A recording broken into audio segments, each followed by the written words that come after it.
ਅਹਮ ਬਾਤ ਇਹ ਵੇ, ਆਪਣੀ ਇਨਸਲਟ ਨਹੀਂ ਕਰੋ, ਆਪਣੇ ਆਪ ਨੂੰ ਪਛਾਣੋ ਕਿ ਤੁਸੀਂ ਕੀ ਕਰ ਸਕਦੇ ਹੋ। ਜਦੋਂ ਤੁਸੀਂ ਆਪਣੇ ਅੰਦਰ ਦੀ ਆਵਾਜ਼ ਆਪਣੇ ਕੋਲੋਂ ਸੁਣੋਗੇ ਤੇ ਇਨਸ਼ਾਅੱਲਾ ਜੋ ਤੁਸੀਂ ਸਟੈਪ ਲਓਗੇ ਕਾਮਯਾਬ ਹੋਗੇ। ਮੇਰਾ ਇੱਕ ਦੋਸਤ ਲੜਕਾ ਸੀ, ਉਹ ਚਾਹੁੰਦਾ ਸੀ ਕਿ ਮੈਂ ਗੱਡੀ ਲਵਾਂ ਤੇ ਮੈਂ ਰੈਂਟ ਦੇ ਉੱਤੇ ਕਾਰ ਚਲਾਵਾਂ ਕਰਾਂ। ਉਹਦੇ ਘਰਦਿਆਂ ਨੇ ਉਹਨੂੰ ਮਜਬੂਰ ਕਰਕੇ ਤੇ ਕੱਪੜੇ ਦੀ ਦੁਕਾਨ ਬਣਾ ਦਿੱਤੀ। ਮੈਂ ਇੱਕ ਦਿਨ ਉਹਦੀ ਦੁਕਾਨ ਦੇ ਉੱਤੇ ਟੁਰ ਗਿਆ ਤੇ ਆਪੀ ਉਹ ਕੁਰਸੀ ਤੇ ਬੈਠਾ ਸੀ ਤੇ ਦੋਵੇਂ ਲੱਤਾਂ ਚੁੱਕ ਕੇ ਤੇ ਉਹਨੇ ਟੇਬਲ ਦੇ ਉੱਤੇ ਇੰਜ ਰੱਖੀਆਂ। ਮੈਂ ਉਹਨੂੰ ਆਖਿਆ, ਮੈਂ ਯਾਰ 35-40 ਲੱਖ ਰੁਪਈਆ ਘਰਦਿਆਂ ਨੇ ਤੈਨੂੰ ਲਾ ਕੇ ਦੁਕਾਨ ਬਣਾ ਕੇ ਦਿੱਤੀ ਹੈ ਤੇ ਤੂੰ ਦੋਵੇਂ ਲੱਤਾਂ ਚੁੱਕ ਕੇ ਤੇ ਟੇਬਲ ਤੇ ਰੱਖੀਆਂ ਨੇ, ਤੂੰ ਕੀ ਚਾਹਨਾ ਕੀ ਹੈ? ਉਹਨੇ ਆਖਿਆ, ਜੋ ਮੈਂ ਚਾਹਨਾ ਸਾਂ ਉਹ ਮੈਂ ਆਪਣੇ ਘਰਦਿਆਂ ਨੂੰ ਦੱਸਿਆ ਸੀ। ਇਹ ਮੇਰੇ ਘਰ ਦੇ ਚਾਹੁੰਦੇ ਸਨ ਕਿ ਅਸੀਂ ਇਹਨੂੰ ਦੁਕਾਨ ਬਣਾ ਕੇ ਦਈਏ। ਅਗਰ ਉਹ ਮੇਰੀ ਰਾਏ ਲੈਂਦੇ ਜਾਂ ਮੈਨੂੰ ਮਤਲਬ ਜੋ ਰਾਏ ਮੈਂ ਦਿੱਤੀ ਸੀ ਉਹਦੇ ਤੇ ਅਮਲ ਕਰਦੇ ਤੇ ਮੈਂ ਉਹਨਾਂ ਨੂੰ ਦਿਹਾੜੀ ਦਾ 10-10 ਹਜ਼ਾਰ ਵੀ ਮਤਲਬ ਰੁਪਈਆ ਕਮਾ ਕੇ ਦਿੰਦਾ ਤੇ ਮੈਂ ਮੁਸਲਸਲ ਗੱਡੀ ਚਲਾਉਂਦਾ, ਮੈਂ ਚਲਾਉਂਦਿਆਂ ਥੱਕਣਾ ਨਹੀਂ ਸੀ। ਇਹ ਮੇਰੇ ਵੱਸ ਦਾ ਰੋਗ ਹੀ ਨਹੀਂ ਸੀ।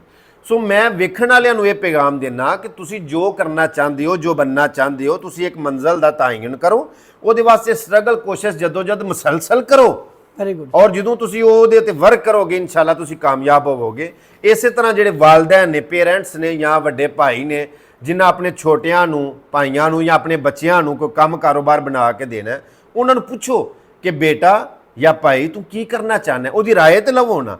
ਆਪਣੀ ਰਾਏ ਉਹਨਾਂ ਉੱਤੇ ਮੁਸੱਲਤ ਨਾ ਕਰੋ। ਹੋ ਸਕਦਾ ਹੈ ਉਹ ਕੰਮ ਕਰ ਹੀ ਨਹੀਂ ਸਕਦਾ ਜਿਹੜਾ ਤੁਸੀਂ ਕਰਵਾਉਣਾ ਚਾਹੁੰਦੇ ਹੋ। Very good. ਜਿਹੜਾ ਉਹ ਕੰਮ ਕਰਨਾ ਚਾਹੁੰਦਾ ਹੈ, ਅਗਰ ਤੁਸੀਂ ਮੁਨਾਸਬ ਸਮਝਦੇ ਹੋ, ਤੁਹਾਨੂੰ ਪਤਾ ਹੈ ਸਾਡਾ ਭਾਈ ਜਾਂ ਸਾਡਾ ਬੇਟਾ ਇਸ ਕਾਬਲ ਹੈ, ਫਿਰ ਇਨਵੈਸਟ ਕਰੋ, ਫਿਰ ਉਹਨੂੰ ਮੌਕਾ ਦਿਓ। ਅਗਰ ਉਹਦੇ ਬਾਵਜੂਦ ਵੀ ਉਹ ਕਾਮਯਾਬ ਨਹੀਂ ਹੁੰਦਾ ਤੇ ਕਮ ਅਜ਼ ਕਮ ਅੱਗੋਂ ਵਾਸਤੇ ਉਹਨੂੰ ਤਜਰਬਾ ਤੇ ਮਿਲ ਜਾਏਗਾ, ਤੁਹਾਨੂੰ ਵੀ ਤਜਰਬਾ ਮਿਲ ਜਾਏਗਾ ਕਿ ਇਹ ਨਹੀਂ ਕਰ ਸਕਦਾ, ਇਹਦੇ ਵਾਸਤੇ ਅੱਗੋਂ ਕੀ ਕਰਨਾ।